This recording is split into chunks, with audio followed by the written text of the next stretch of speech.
everyone. Welcome to the second Anthrozoology podcast. Today we're talking about domestication. My name is Michelle Szydlowski, and I am a PhD candidate at the University of Exeter. I am researching currently captive elephant welfare in Nepal, and in the past have studied human-elephant conflict and human-wildlife conflict in Nepal. Hi, my name's Sarah. I'm a PhD student at Exeter University, and my current interest is shark-human interactions. Hi, my name's Kris. I'm also a PhD student from Exeter University, and my research focuses on human-cat interactions, so free-roaming cats. My name is Chelsea Gragg. I graduated from the University of Exeter with my master's a few years ago. I focused on mahout and elephant relationships in Nepal, but where my heart lies is really with marine animals. So I've done a lot of marine mammal conservation and research. So today we're talking about domestication, and officially domestication is the process of bringing animals into human lives, placing them under human control, changing their genetic makeup, and controlling everything from breeding to care and shelter. It's a very long process that takes generation.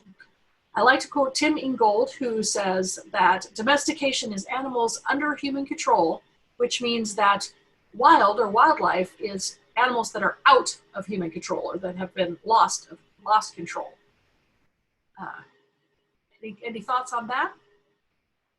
Yeah, I think that Tim Ingold quote is both accurate but also interesting. I did a study a few years ago where I interviewed 53 participants from all over the world, and I asked them to define domesticated, wild, and exotic. And one of the things that came up more than once when asked about domesticated or domestic animals was that they were referred to as animal slaves. And this was something that the participants, that is their wording. And so it was interesting to kind of compare that to Tim Ingold's definition, in that everything that has to do with domesticated or domestic animals has to do with humans. And so they are living domestically in the home, they're dependent on humans, they're raised for human use, animal slaves. These are all things that came up in my interviews. And a lot of the animals said that, or a lot of the animals, well, we are animals. A lot of the things that the participants said was that the animals had a job to do. So they worked, they gave us meat, milk, eggs, or companionship. They kind of viewed it as being a domestic animal as being a job instead of being something that happens over time. Like you said, it was something that we kind of genetically breed. So what did they find? Which animals did you talk about? Specific animals, specific species? Yeah, so what I did is I asked people to kind of list animals that they considered to be domestic, and then I gave them a list of different animals and asked them to tell me what they related that to. Let me pull this up, sorry. Yeah, I'm curious what they said about cats or house cats. Ironically, I did not ask about cats or dogs. So part of the study is I wanted to kind of challenge people's views. And so rather than being like cat, dog, fish, rabbit, I kind of wanted to think broader. So the animals that I gave people, the animals that were listed as domestic were elephants, ferrets, pigs, and donkeys. So pigs were actually mentioned 41 times as being the domestic animal, followed by ferret, which is interesting because I think that if you were to go on the street and ask someone, can you please tell me 4 animals that are domestic? I'm not sure that these animals would be high on the list. And I found it interesting that donkey was higher than a horse or something like that, because if I think of a useful animal, if we're going off of the definitions of the participants, I would think horse. They can work, you can ride them, they can, they have more purposes than a donkey. I don't really think of a donkey as being useful, which is my own personal view on it. But if we're thinking in terms of usefulness, and then same with ferret, I realize that ferrets are companion animals. But again, I have kind of my own antiquated view of ferrets, and I don't really see them as a useful animal other than companionship. So it's interesting that these are the animals people talked about. And one person actually a few people listed elephants as being domestic, but I did have a lot of people from cultures that are known for interacting more with elephants. But what's interesting is there were a few European and American participants who listed circus animals as domestic. They viewed the animals that were in a circus, specifically the elephants, as being domestic because they had a job to do. They were relying on humans and they were working alongside humans. So there are all of these animals that, again, you might not generally view as domestic, but when you start kind of getting down to the nitty gritty, it seems like there's a lot more included in the domestic definition outside of the textbook definition of having been changed over years. Your participants were from where, Chelsea? I can look up the exact list for you, but off the top of my head, it was Nepal, Germany, Italy, America, Canada, and then a couple of other, I think I had one, I want to say China. It was pretty spread out. So I really wanted to not just have kind of a Western view of animals. I wanted to I had, I think 10 or 15 people from Nepal, and I went with both researchers in Nepal who are Nepalese, but they have kind of a background in animal research. And then I also did like mahouts, hotel owners, people who have a very different view and relationship of animals, because I kind of wanted to get that broader view. And I was surprised in that it wasn't as broad as I thought. There's a lot more similarities between how we view animals in America and how they view animals in Nepal. And obviously their jobs change, but the fact that people in every country mentioned elephants and in every country mentioned pigs was kind of interesting to me. I was just wondering about the donkeys. For example, if there'd been some African participants, then they probably would have been much higher. Well, I mean, you said they were higher, but you didn't view them as workers. But of course, in Africa, they are one of the main backbones, aren't they, of transport? Well, not even just Africa. There are a lot of countries that rely on donkeys for transportation. But in my Western view and kind of where I was raised culturally, they weren't really an animal that was used. So in my mind, it wasn't something I thought about. But you're right. There are all of these countries where each of these animals have different jobs. So I find it interesting going back to the idea of usefulness, and that comes into the control definition. So somehow humans have controlled animal breeding to change them. But some animals, so you can obviously see that pigs, sheep, and even dogs, how they evolved to be useful for humans. So and they're really controlled with their breeding and their freedom and what have you.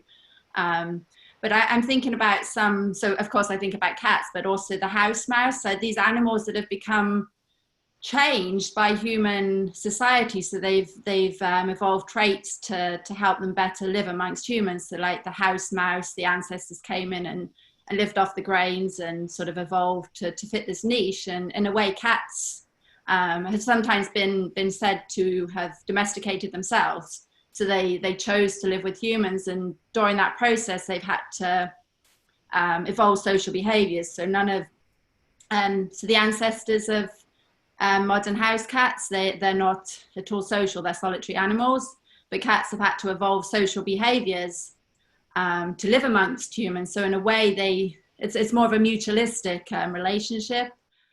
And so, yeah, this idea that it wasn't just human control, but animals actually chose to live amongst humans because, they benefited and evolved traits mutualistically. Well, it's interesting you bring that up, because one of the things that I really looked into when I was doing my research was the fact that there are species that live kind of parallel to us. They live in a way that is very similar to human culture and interaction, but also they don't see us as being so different. So Samantha Hearn actually wrote an article about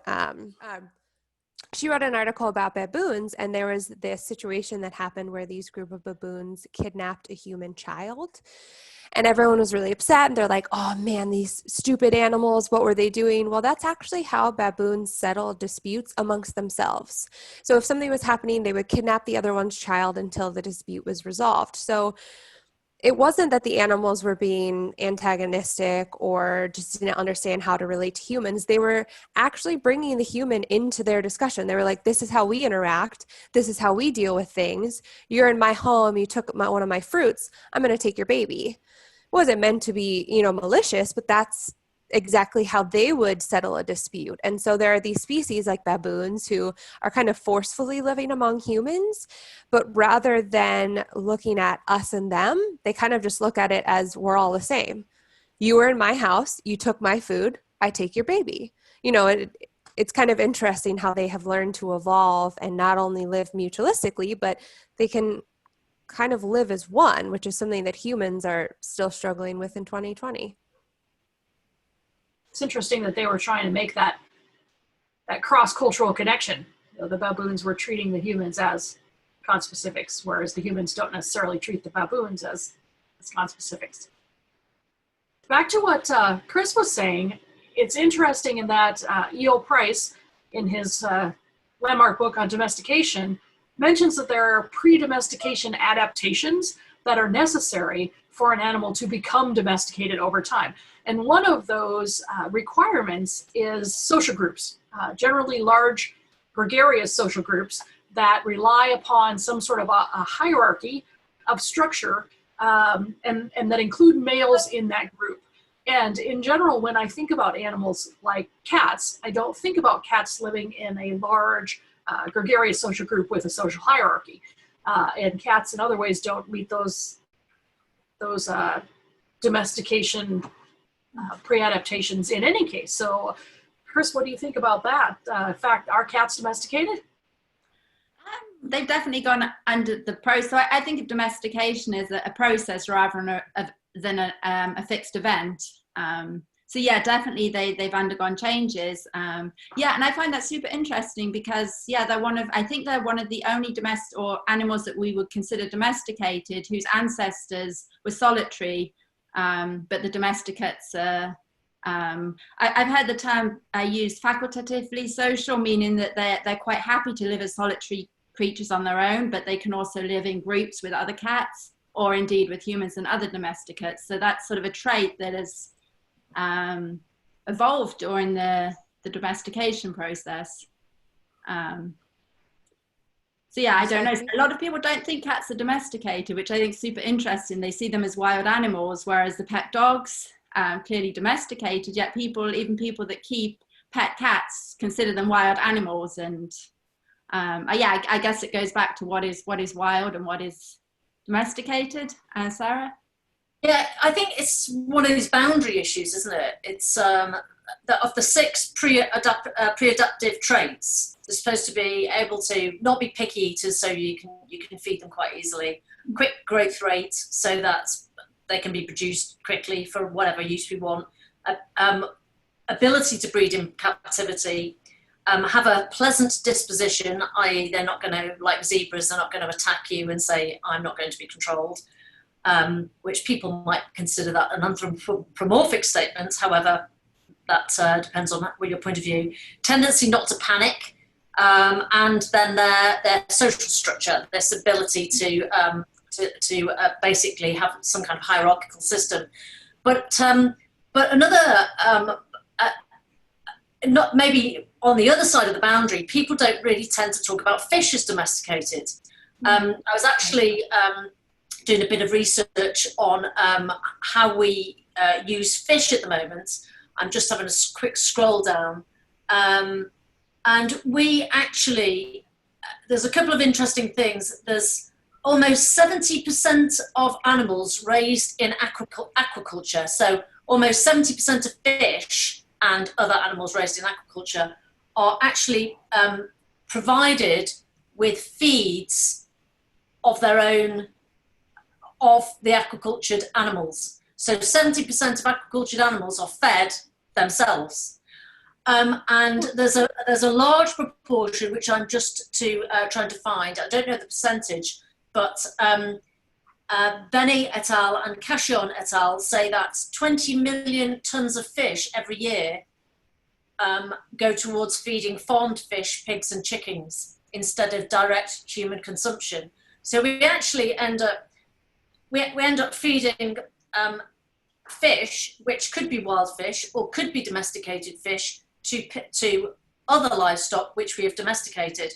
And one of the big problems in this area is basically Cashon et al. Say they're not actually sure because of the lack of reporting that goes on, and systematic reporting, what species of fish and the amount of fish are used to feed, or then caught and used for non-domestic human consumption purposes. So fish is kind of one of those hidden domestic animals, and probably and insects too. Insects, silkworms are considered a domesticated species. Bees are considered domesticated species. And then there's domesticated species that we have which control other domesticated species, dogs controlling sheep. So that's another interesting aspect of domestication. Well, I think... Sorry, go ahead. No, what you were just kind of talking about made me think more about the fact that domestic and domesticated are kind of two separate things. So we might be able to say a fish is domestic because it is living among humans, it is working for humans, or using it to feed other animals, but the definition of having been domesticated, it might not fit. And so there are all these species and situations where an animal might be domestic. A cat might be living with you. You might be feeding your cat every day, they kind of still might want to be solitary. They might not want to interact with you. They might want to be outside. And so they can be domestic without being domesticated. Right.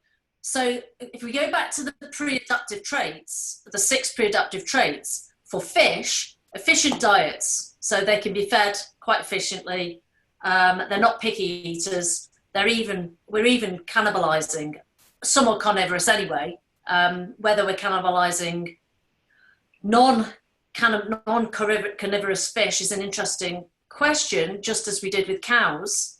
We cannibalized cows and then came out with a bovine encephalitis. They have a quick growth rate, fish do. Ability to breed in captivity, yes. Pleasant disposition, well, whether they have a pleasant disposition or not is kind of irrelevant to the fact that they're not living with us on our sofa, so therefore we're not really caring about their disposition, so therefore they're not dangerous for us to keep them in the fish farms. Tendency not to panic, again, do we really care? They're not dying in fish farms. Well, they are, but not in terms of panic perhaps. And then the social structure, well, they're in shoals. So they do fit those pre-adaptive traits. Whether they then fit the domestication syndrome. Domestication syndrome has happened with all of the mammals, especially that we've domesticated. We see a shrinkage in brain size. We see floppy ears. We see spotted coats. We have less sharp teeth. We've got smaller jaws. The head size itself changes, along with the behavioral traits of retaining some juvenile characteristics, juvenile play behaviors that last into adulthood. These are all symptoms of this domestication syndrome. And they have found the domestication syndrome in fish and birds, which we have domesticated. So the smaller brains, the changes in hormones in their body, they've seen these changes in fish and birds as well. I think when my students are confused about domestication, I like to compare the fish to plants, because when we talk about domesticated plants, we're talking about plants that we have completely controlled the breeding. We only allow cross-pollination with the exact species that we want them to cross-pollinate with. We have completely controlled it. That's what we have done with fish and some reptiles, is we've completely controlled the breeding, and we're calling that domestication, which I see as a little bit different from the domestication process which has happened with mammals. Just because we can't interact with fish, we don't interact with birds quite to the same degree. We can't anthropomorphize them as much. So I think that when we're considering domestication, we need to consider things like fish in with the way we domesticated plants. I think the process was very, very similar to that. Domestication. Yeah, it's very interesting. And along with the characteristics, elephants have been a victim of domestication, word abuse, if you want to call it that, for many years, because elephants have a lot of the pre-adaptation characteristics in some ways. They are very gregarious. They do live in large groups. They do not, however, incorporate males into their social groups. Males are off on their own, so that's one way they don't apply. Their young are not precocial, so they do need a lot of extra care. But unfortunately, people use the word domesticated in an attempt to control the elephants because they feel like if they are called domesticated animals in India and Thailand and Nepal, that therefore it oversteps the fact that they're endangered species and oversteps the fact that it is illegal to trade these elephants. So by declaring them domesticated, we're essentially putting them under human control. Even though we don't control the breeding of elephants, elephants in these countries, female elephants are bred with wild males. So their offspring are half from a captive parent, half from a wild parent. We do not then have those second and third generation offspring because it's typically elephants captured from the wild that are sold as adults. So there really has been no domestication process of elephants, even though we've been using, taming, training, and using elephants for 4,000 years, 7,000 years. There has never been a domestication process. So when the argument is made that these are domesticated animals, I think it's important to delineate that they do not meet these pre-adaptive characteristics. And they've never undergone selective breeding. None of the sort of tests of domestication applies, but people still apply the word, trying to lump them in with livestock. So then an interesting kind of partner to that is that let's look at things in the other way then. So let's think about things like street dogs, animals that we have for a very long time considered to be domesticated. They went through the process, they're domestic animals, but there's this whole group of dog species that can live in the wild. So I don't know how to say his name, Srinivasan talked about this case of street dogs in Nepal and India and how these are domestic animals. They were bred for a specific purpose. Most of them, there's a lot of interbreeding, but they live a semi-wild life. They feed themselves, they take care of themselves. They don't really interact with other dogs. They don't really interact with other humans. So I feel like the water is just really muddy. You can't label an elephant as domestic, but you can't label all dogs as domestic, even though scientifically they've gone through the process of being domesticated. Just like Kris was talking about with the cats, a lot of people don't consider them domestic, but again, they've kind of gone through a lot of the steps to be domesticated. And so I think that one of the issues with all of these labels is the issue with any labels, is that there is never going to be an all-encompassing word or excuse in some cases that list all of these animals or situations. We can't possibly break out every single animal in the whole world just between wild, domestic, and exotic. You know, there has to be more than that. There has to be more chart. More rules applied to all of these different areas.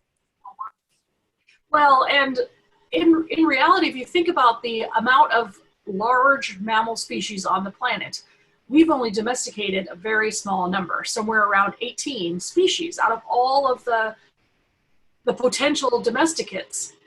14 to Jared Diamond, 14 out of 148 large mammal species over 45 kilograms. Which is such a tiny, tiny amount of animals if you think about it. And there are species that we absolutely have tried and failed at, like the zebras. And there's also some question about bonobos, if bonobos could possibly have self-domesticated living next to humans. But I think as Manoj Gautam during his speech at ISAS mentioned that the street dogs that Chelsea's talking about in Nepal and India, well, people tend to look at them as having a difficult life, having sort of slipped the grip of domestication and living out on the streets. They actually have more of a chance to be dogs. They have more of a chance to socialize in the way that they want to socialize, more of a chance to run free, more of a chance to experience the things that maybe dogs want to experience. So he asked that we look at it from a way of we don't want to bring these dogs back into our homes if they're happy in the wild. And I think that the wild, I mean, they can't survive outside of human control completely because they rely upon us for scraps So they are always going to hang around with humans for survival. But I wonder if the same doesn't apply then, Kris, to the cats who have slipped out of a domestic situation and now are on the street. Should we be trying to bring them back into our homes or not? Yeah. Yeah, no, I can't really think of an answer. But so I'm thinking one step further. So when you think of street cats or street dogs, so they're sort of ran off from their masters, so they're living independently, but they're still living amongst humans, so they're relying on human refuge or other human structures, so that they're still living amongst humans, so maybe arguably more as equals and less as sort of the master and the companion animal. But then when you think about, so I think we need to think differently about animals that really do go off into the wild. So what we call feral cats in Australia, cats that have gone and lived in, and actually don't just survive, they actually thrive in these ecosystems. So they've entirely moved away from humans. They no longer associate with humans. So yeah, that brings back, were they ever domesticated? I think that's a really good point, actually, Kris. It depends on the environment that they're living in and whether they're actually able to live in that environment. And this goes back to answering your question, Michelle.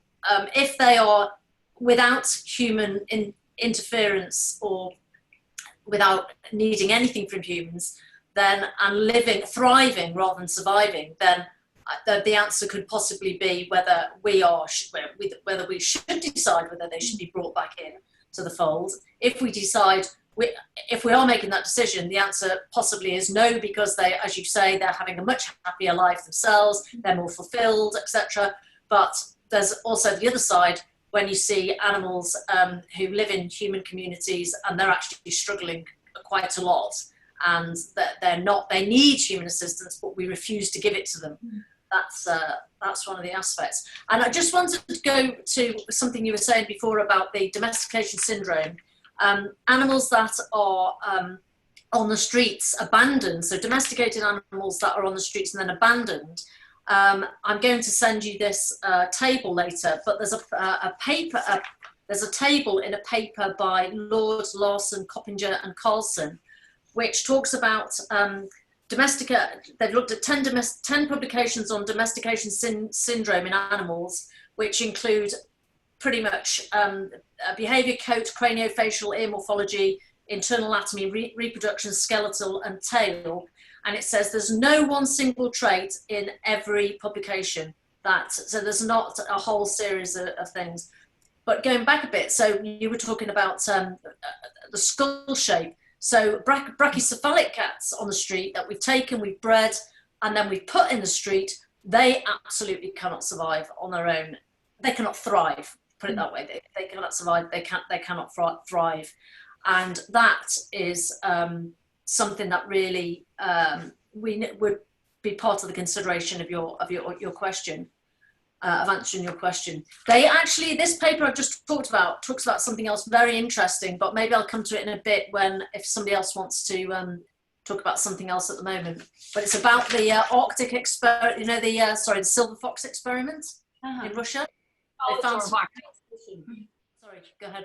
Back to what you were saying, Bobby, the part of the definition of domestication is that it's not, that these animals that we've domesticated cannot live outside of human society. And yet, as Kris was pointing out, the cats in Australia have totally thrived on their own. So I think it might be time to even rethink our word domestication, because we have seen several demonstrations of reverse domestication or leaving domestication. And so I have to wonder if we don't need to redefine the word, since obviously it's incorrect. So back to the cat idea. I spent 3 years living in Italy, and I lived in a very, very, very, very rural part of Italy called Gaeta, and there were tons of registered feral cat communities. And when I say registered, the government is monitoring them, like hundreds of cats. But what's interesting is that they can survive on their own. They were in an environment where they could have done enough hunting. There's plenty of food. But instead, there were volunteers who would go feed all of the feral, in other quotes, cat communities every day. And it makes me wonder, not to anthropomorphize, but how many of these species are kind of choosing to continue their interaction? Because when I think of cats, I think that for the most part, cats can make it work. They can kind of be in the wild, especially these cats were born and raised in the wild. I feel like they could go off and kind of be fine, but they choose to come back and get a meal every day from the humans who are bringing them food. So it's interesting to think of species like that, or the cat dogs you were talking about who need food from humans. Is there some type of choice involved? You know, are they making the choice, okay, it's worth it to come up to this human because then I get a bowl of food? Or is it something that's just kind of naturally occurring?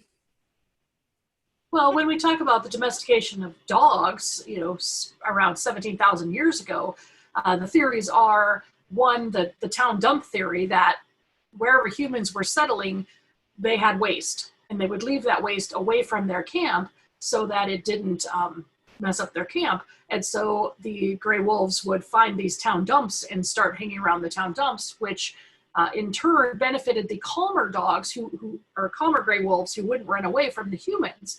And so in that way, the calmer gray wolves were more successful and started getting closer and closer to town, realizing that if they approached humans in a calm manner, the humans would feed them. And so there is a lot of talk of the gray wolves choosing domestication, self-domesticating in a way, by supporting this relationship with humans. And then the pups that were born that were calmer or more affiliative toward humans actually were more successful. And so again, they sort of, those calm pups bred with other calm pups, much like in the silver fox experiment. And we ended up with essentially modern dogs after, 17,000 years. Also, I think that it depends on, whether we treat species as a homogeneous, set of homogeneous mass, or as individuals. I mean, for example, I guess the same way that we've got different human individuals that want to go out into the world, they want to eke out, go and live in the woods, and they want to, I don't want to use the word revert, but they want to live a more natural life, another undefined, well, not undefined, but another term with different meanings to different people. If you're a cat on the street or a dog on the street, and it might be just as us, it might be a lot easier if there's prey, or if there's rodents running across the street, and you think, yes, that brings up my natural instinct, I'm going to go and catch that, and now I'm nice and full and happy, I've had my exercise, I've had my food, and I don't actually need that bowl of horrible old meow mix that that human is giving me. Or if I can't because I don't have teeth, and or my teeth are bad, or my leg is bad, there's this whole range, like how healthy are they? How do they feel as individuals? Are they scared? Are they bold? I mean, I think again it goes back to instead of us thinking of the word feral really rings discordantly with me, but there's a whole range of things going on inside one species community. That cannot be, the label cannot be stuck on each animal. But I think you're right, Chelsea, there's probably some who are not there and have decided to go off. And then the ones who haven't decided to go off are there. Maybe look at it that way around. I wonder too about the feral cat communities, if that is an example of us trying to keep these animals under human control, knowing that they could survive on their own, knowing that they've had generations out in the wild, and yet we still choose to make sure they come back, and we want them to. Go on, Kris. I'm going to just jump in quickly while we're talking about control, and going back to what you said, Sarah, about these brachiophilic cats, and we see it more in dogs with some of the extreme breeding. So going back again and thinking about the domestication of plants, so a lot of our major crops, they are highly dependent on us. These crops cannot survive without intense farming, fertilizer, weed killers. So we've totally bred out any stress resistance or ability to survive in an environment that isn't highly enriched. So we've just selected for traits to increase biomass and nutrition and things that are useful to human, to the point where these crops just couldn't compete against wild relatives or weeds. And I'm wondering if we're doing that now or we clearly are doing that to some of our animals by really selecting for these traits that we find appealing. So with the extreme, or with the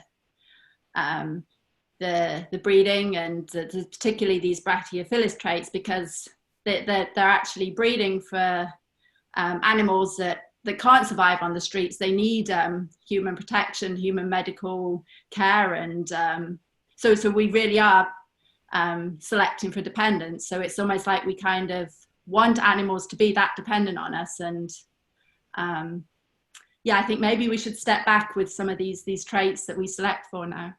I think money has a lot to do with this. I mean, when you breed and sell animals and you're breeding cute fluffy cats with brachycephalic features, that is for somebody's personal pleasure. They are either ignorant of or naive of the fact that these cats can suffer greatly, or they're totally unaware, or they don't actually care.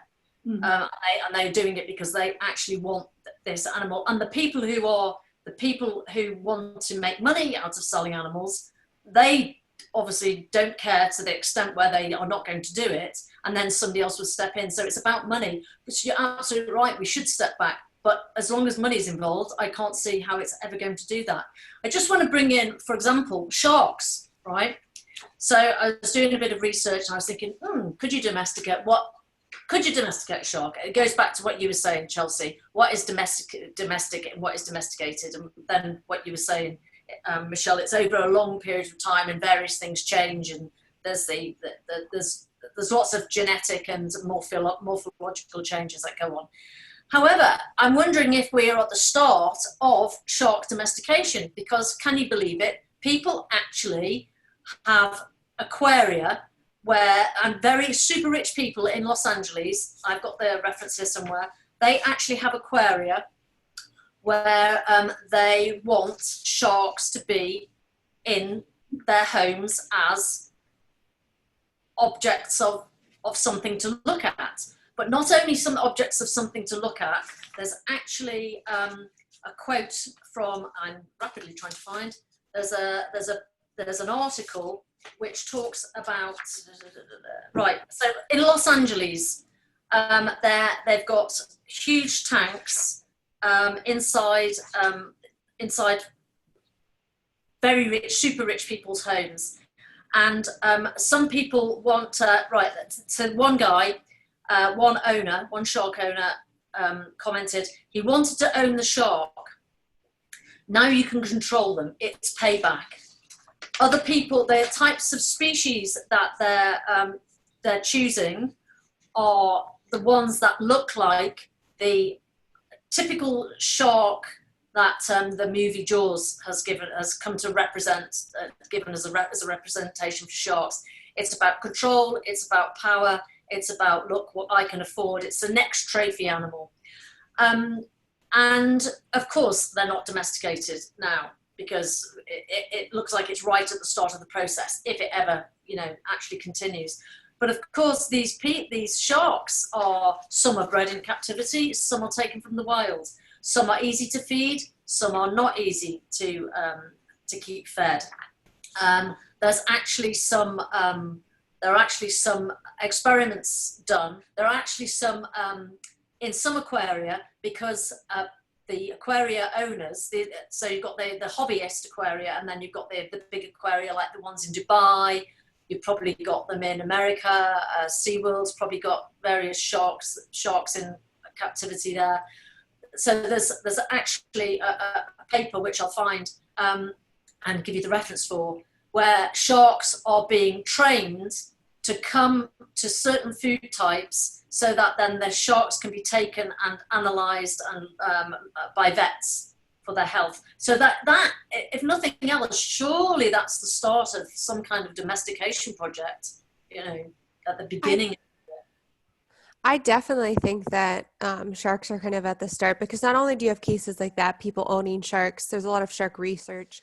One of the facilities I worked at had baby hammerhead sharks. They were studying the bioluminescence that they used.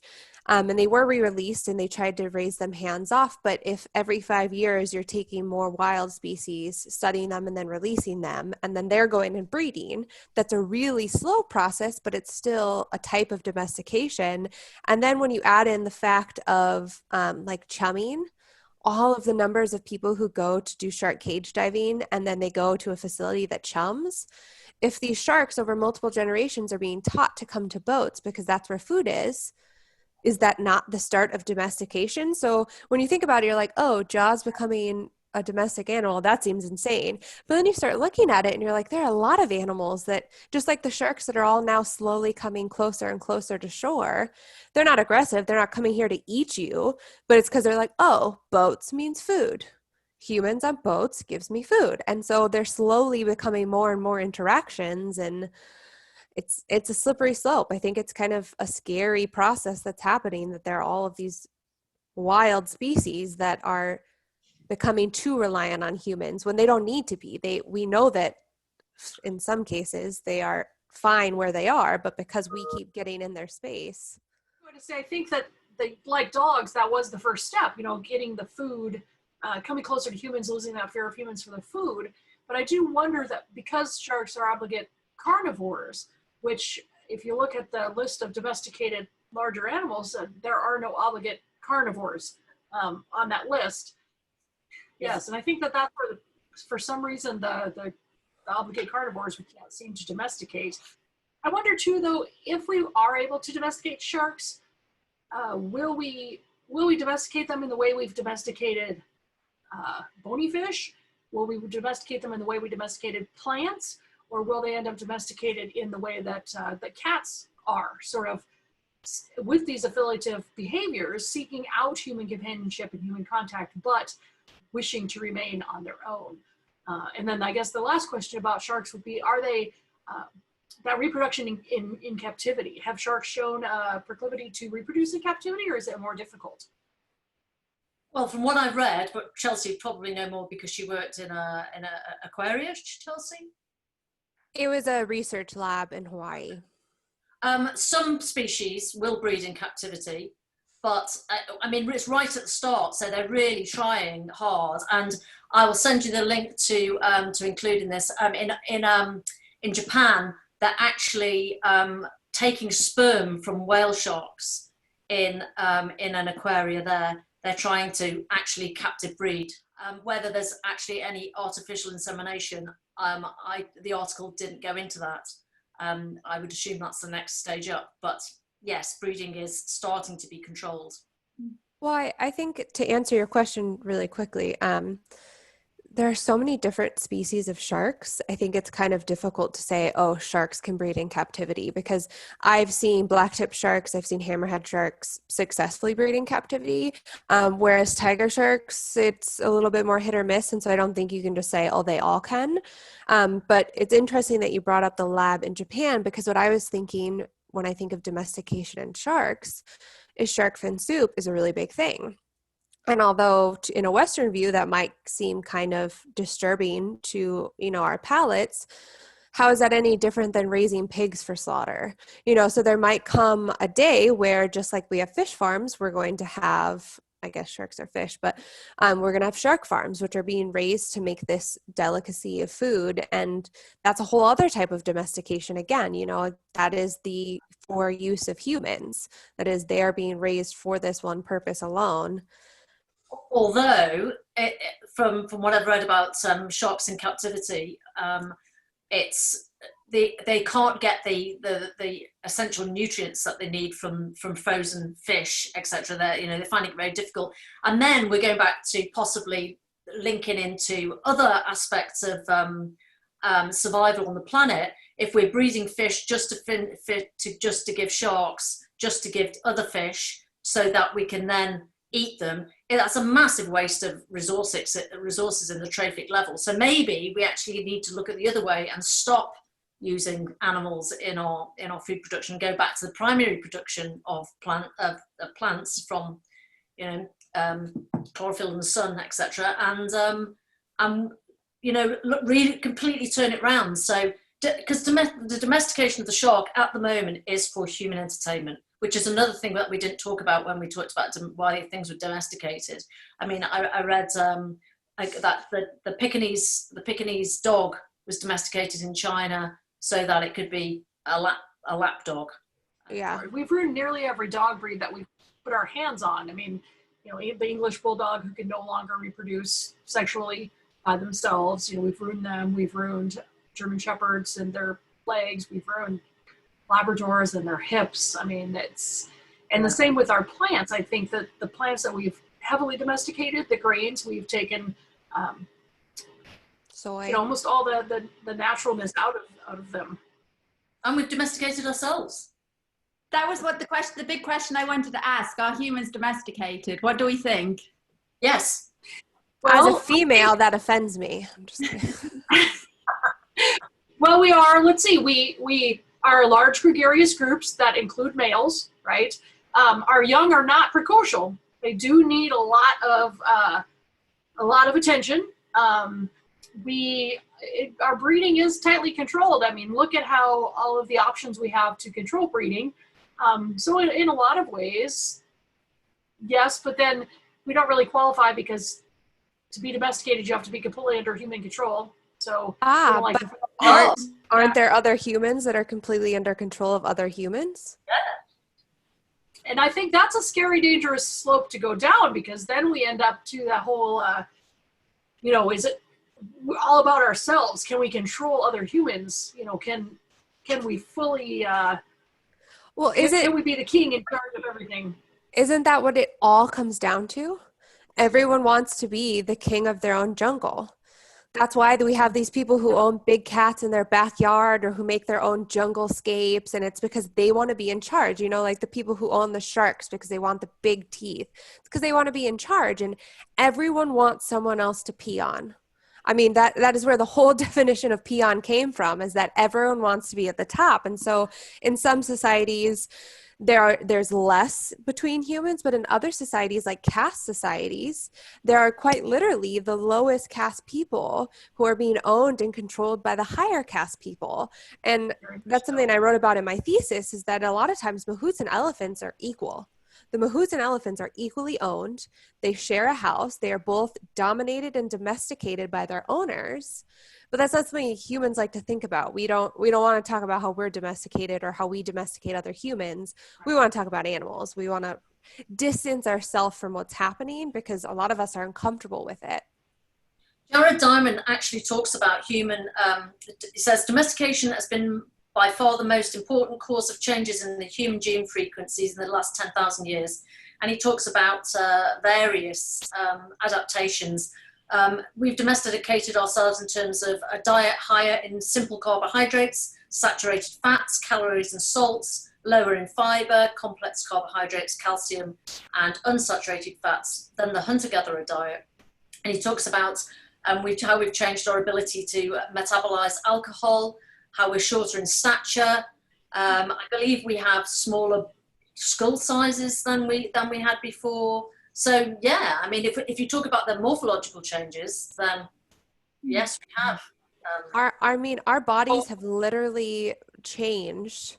I just did this huge course in anatomy, and in the last even just 20 years, your muscles actually reform themselves. So if you spend all day sitting on a computer, like lots of us do, your muscles actually tighten and change where they lay in your body because they don't need to be lifting things anymore. They just need to learn to sit in this position. So that's why exercise is something that's considered important for your body. Is it's not just good for your heart and big organs, but because we have literally changed the format of our bodies because of our lifestyles. It's interesting, isn't it? Yeah. So I think it's terrifying. Yes, Kris. Well, so our domestication of animals and plants led to our domestication of ourselves. Yeah. Ask if we could switch gears for a minute then, and because we talked in our last podcast about how we used ferals for control. I wanted to throw out there that using the word domesticated to help, because I know with the elephants, Richard Blair, who is sort of this elephant guru, mentioned that he understands personally, from a personal level, that elephants are not domesticated. They don't meet the biological definitions of domestication. They are still wild animals. But for a practical standpoint, he wants elephants to be classified as domesticated so that they will be covered by livestock laws, because there are no laws governing elephants, particularly in Nepal. So by lumping them in under domesticated animals, we're actually offering them a layer of protection. So I wondered if we could talk a little bit about, does that layer of protection help with, say, our street cats? Does the fact that they were once domesticated, or they're still domesticated animals, but now that they've gone feral, does that fact that they were once domesticated offer them some protection? Yeah, so that's one thing that's sort of argued a little bit about in, like, I don't know if you've heard of the domesticated animal contract. I think one author was Claire Palmer, and there's a few others that I'll put up when I remember. But there's this idea that whether we domesticated them through control or they chose through a sort of mutualistic type relationship to become domesticated, do we then have a responsibility? We've brought these animals into the world, and that we bred them to be dependent on us. So do we now have this obligation to care for them? And I'm really thinking now with some of these extreme breeds, these brachycephalic animals, that they need us. We brought them into the world. They cannot survive. Like some domesticates, they can sort of go back to the wild and survive, but not all of our domesticates can. So we've made them dependent on us. So my feeling is that, yeah, we're reciprocal. We should, we then need to protect them. Yeah, it's going back to this control thing. We've bred other animals that are dependent on us, and we're dependent on them too. We've become so dependent on animal products that, yeah, that it's two-way, where we've become interdependent. And now I don't know if I answered the question, but well, and I think it's true. I think that also with the cats, because they were domesticated and released, and feral, we do protect them. And that was something I mentioned before about the animals that we haven't really domesticated, like the snakes and the pythons in the Everglades that have escaped are not considered feral animals. They were never domesticated. So it's okay to go cull them all. Just get rid of them all because they were never domesticated. They don't have that protection umbrella as we could with elephants, or we have with feral cats. Because they were once domesticated, they're protected. So I think it sort of gives them a little bit of layer of protection, but that has not necessarily always applied to cats. Cats that have been domesticated and gone feral, say in Australia, Kris, if you want to say something about that, have sort of lost that protective umbrella. Don't you think, though, that any human construct that we put on anything, we can find a way around it? For example, in the UK at the moment, why badgers are protected by law, yet the government is authorised 70,000 badgers to be culled this winter because of tuberculosis, which we know from Jess Growling's paper actually does not stem from badgers in the first place. So does it matter if we make all the effort to protect something under a human made up law that then somebody wants to circumvent? I think that's the problem with humans, and the problem with some of these words that we invent is that we then apply them willy-nilly in ways that benefit us. I mean, the whole domestication process essentially was to benefit us. And so by applying them to other species, we can also take away that protection. We can say, oh, sorry, you don't qualify, like we did with the snakes. So I want to talk about then exotic animals and this idea that we kind of want exotic animals to stay exotic. If you are someone who owns a tiger cub and you want people to come pay to meet the tiger cub, you want the tiger cub to be exotic. You don't want this domesticated species because then they're just like a house cat. And so how does us relating to exotic animals then change how we relate to domestic animals? That's a good question. That was, that was the entire question of the Tiger King, I guess, was our emotional connection to the wild, and animals that, as Tim Ingold says, are out of human control. We're fascinated. The sharks that are out of human control, the great whites that we're also afraid of, but so few people are actually killed by every year. You know, we're fascinated by this concept of being out of control and our need to try to take that control in whatever way we can get it. Dominate them. Yeah. It makes me think of actually, I guess every trip to Nepal I've taken, there has always been a man-eating tiger. And the man-eating tiger typically comes about because humans have encroached in their space and there's human-animal conflict, but it becomes like this famous folklore. It's like, oh, the man-eating tiger is running out into Raha, and there's one man-eating tiger that's at the Kathmandu Zoo. People come from all over to see this tiger. I mean, they're fascinated by the idea of getting close to something that can kill them. They're like, oh my God, this tiger has eaten other humans, it could eat me. And then they're like, but you're in a cage and we own you now. And it's almost like humans get more out of the aggressive animals when we control them, because it makes us feel even more dominant, which what hole people need to fill, that is a whole other discussion.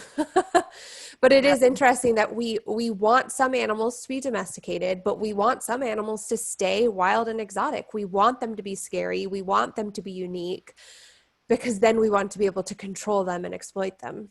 You know, nobody wants a pig to go take pictures of the pig. You know, nobody's talking about their special chicken. You know, those are different. Those are animals we used to eat. We want them to stay that way. But animals like tigers and sharks and dolphins, like, we want them to be these unique, large animals that have a little bit of fear. Absolutely. And it's you reminded me of collectors who want to go out and collect the last of the species, or the endangered, the club that eats endangered animals.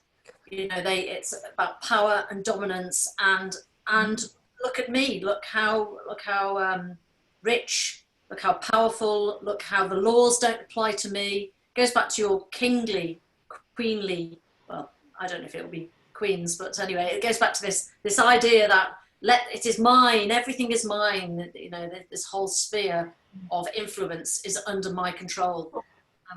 It all goes back to Foucault and power, you know, biopower, that these power relationships we define ourselves by, human to human, that now we have, as anthrozoologists, apply to our relationships with animals as well. That yes, we have the animals over here that we care for, we've domesticated and we use in a certain way, and then we have our wild, out of control animals that we use to make ourselves feel more important.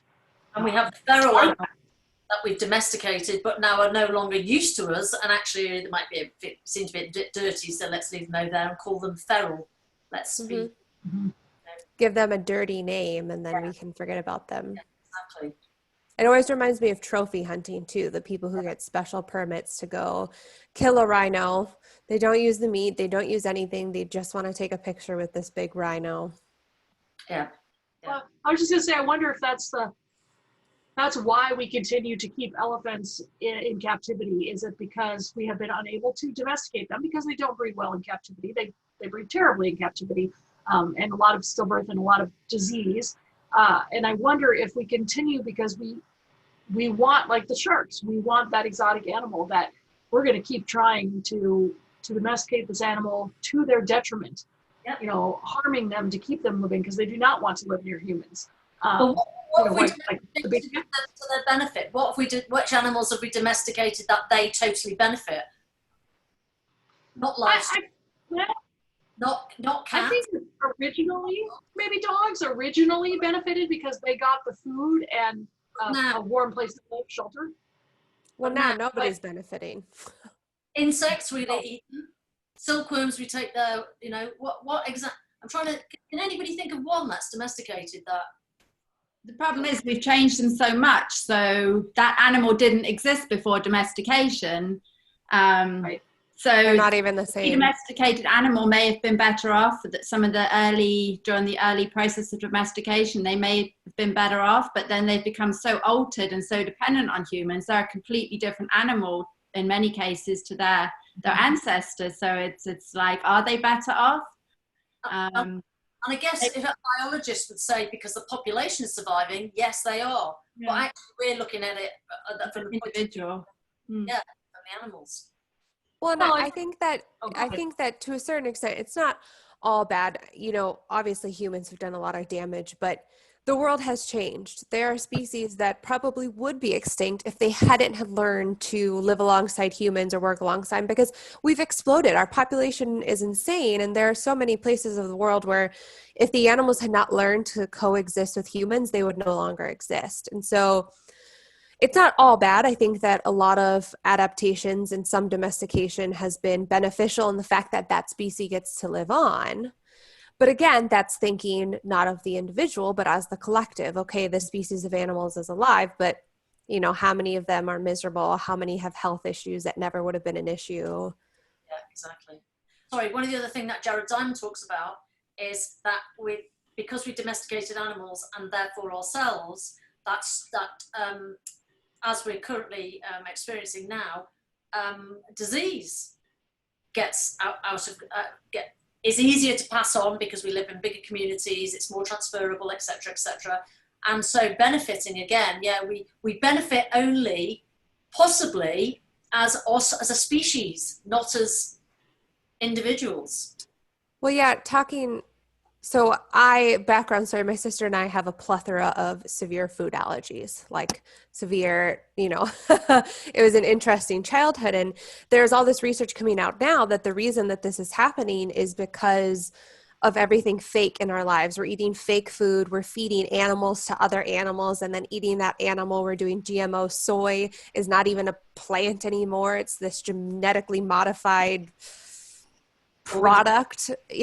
Organism, like if you can even label as that. And we have literally, in our domestication process of ourselves, we have changed ourselves. We are no longer able to withstand disease as we used to. Cancer is at an all-time high, heart disease, food allergies. You know, we're dealing with a world pandemic, which is just the example that we have so far damaged the world, but ourselves too. Again, we don't like to talk about ourselves and our issues because it makes us uncomfortable, but the domestication that we have gone through has not necessarily been positive. We have more children dying and more, you know, death during labor in a first world country than in some third world countries. I mean, that should not be happening. I mean, apparently the number of cases, again, this is Jared Diamond, of diabetes is expected to increase worldwide by 46% from the year 2000 to 2010. So it's almost like we've taken ourselves to a really good place and then we've dropped off it. Yeah. Well, and I think part of it too is that when we domesticated animals originally, when we had livestock and goats and cows and dogs living with us, and the kids worked the farm, they worked the animals, there was this microbial sharing, which gave us another level of immunity, you know, this living with these domesticated animals. And then what happened when we furthered that domestication process is we outsourced the domesticated animals. We sent them to ranches and to slaughterhouses and to factory farms as opposed to keeping them local. And I think that took away a lot of our exposure because, you know, we talked about food allergies a lot in Nepal, and people had no idea what I was talking about because people in Nepal do not have food allergies.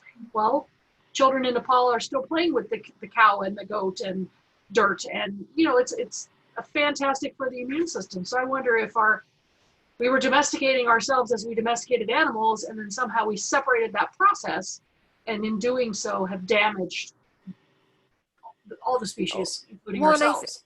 I think we didn't even just damage ourselves with our immunity, but we damaged our relationship with these animals. You know, I choose to be a vegetarian. It's not because I believe eating meat is bad, but it's because I believe the place we're in is bad. If you live on your own farm, you raise your animals, you know, they live a fairly natural life. And then when the time comes, you choose to eat them. I think that's very different. You have this relationship, this connection. Whereas if you just go to the grocery store and buy a chicken that was maybe allowed for 3 days and was injected with hormones and, you know, we're so separated from that. Not only are we damaging ourselves physically and, you know, with our health, but I think we're damaging ourselves emotionally. We're too far removed from all of the processes that we have no idea what's happening to our food. And again, like we talk about, if you go to Nepal or other countries, I remember in Africa, it was very normal for people to have watched their meal be slaughtered. And in a lot of cultures, it's significant. It's important to, you know, watch the sacrifice of the animal. Whereas in America, people are horrified. You know, a lot of people wouldn't eat meat if they had to see their animal killed. And we have such a distanced relationship from all of our animals, not just the ones that we raise in our homes. It's true. Like our relationship with our domestic dogs and cats is significantly different than the rest of the domesticates. So in terms of domestication, look what our desire to raise domesticated livestock is doing to climate change, according to experts. You know, the UN reports livestock's long shadow basically says that the amount of livestock that we're raising is significantly damaging the environment, including the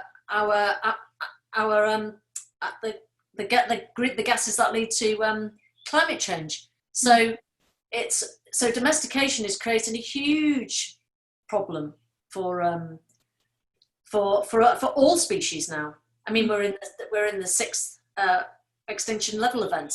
But so Burger King, so they found that cow flatulence actually helps contribute to the breaking down of the ozone layer. Well, so Burger King came out with this commercial that they now feed their cows lemongrass because some scientists found that lemongrass actually neutralizes the negative effects of the cow farts. And there is some studies, very preliminary, very small studies that say that it could be beneficial. But so to make people feel better about their choices to continue to eat meat, instead of being like, hey, maybe stop eating freaking hamburgers, they're like, oh, you know what? We're going to give our cows lemongrass. And this commercial, you should look it up, is this little boy playing on the guitar, talking about how his cows are so happy and their farts are happy. And everyone can eat hamburgers now because their farts are going to make a difference. And so it's just interesting that rather than making a change, we make excuses. We're like, how can I get away with continuing to eat meat even though the world is going to go up in flames in 5 years? You know, how can I continue to do this? You know, what can I justify to myself to make it okay? So, good, yeah. I was listening to a podcast about domestication, and there were only 3 that I found. One was 5 minutes long, one was from the BBC, and I can't remember the other one, but I'll get the reference for you in the bottom. Anyway, it led me to looking up a paper which is by Lord Larson, Coppinger and Carlson. It's called The History of Farm Foxes Undermines the Animal Domestication Syndrome. And basically, it's really interesting. It talks about the silver fox. It talks about the silver fox domestication experimental process in Russia by I forgot his name. Hold on, let me get his name. It's a big long Russian name. Dmitry Balyev. So according to the law, he started off with 130 foxes, wild foxes, took 4 of them because they were the most tame, and over 10 to 15 generations kept taking the most tame foxes, and they ended up with morphological differences, including white spots. This paper talks about how Raymond Copping, a dog evolution researcher at Hampshire College, went to the International Fox Museum and Hall of Fame on Prince Edward Island, and he was taken aback to see pictures of spotted foxes that looked just like Belyev's. Anyway, it turns out that there was a Canadian fox farm was first established in 1887 by Charles Dalton, and he then a promoter of the fur industry, Leo Frank, in 1928 supplied 65 fox pairs from Rosebank Farm to establish the Russian fur industry. Thus, the Russian firm for fox experiment started with foxes descended from a population of unusually friendly Canadian foxes. And so therefore it has been considered that while the fox farm experiment is fundamentally important in many regards, its ramifications for understanding domestication has been overstated. Right. Well, because by the second generation of the Balioff experiment, they were seeing already changes, and by the 35th generation, it was about 80% of the foxes were classified as that class 1, which is very, very friendly. So 80% in 35 generations, it blew everybody's mind, and that's why the experiment was so important. And then now, yes, there's this evidence that he started with incredibly tame foxes to begin with. Yeah. I thought that was really interesting how the evolution of domestication and our ideas of it are changing constantly as we find out more information. Right. Well, and it doesn't like invalidate the experiment. It just means that it actually took a much longer time to get to this domestication than we originally thought. We originally thought 35 generations. Wow, that's such a quick domestication, only to realize that it's actually been, because those experiments started in 1959, and the Canadian ones started, you said, in the 1800s, right? So there was actually, generations before. Yeah, what this paper is, this paper is the one that actually talks about the 10 articles where there is no one specific trait that defines domestication syndrome as well. So it's, I just found that very interesting. So I'll send you all of the references for all of that. Yeah, mine's. So I sent you that Decory article that talks about the need for a legal definition of domestication, because since it is a biological process, scientists understand domestication.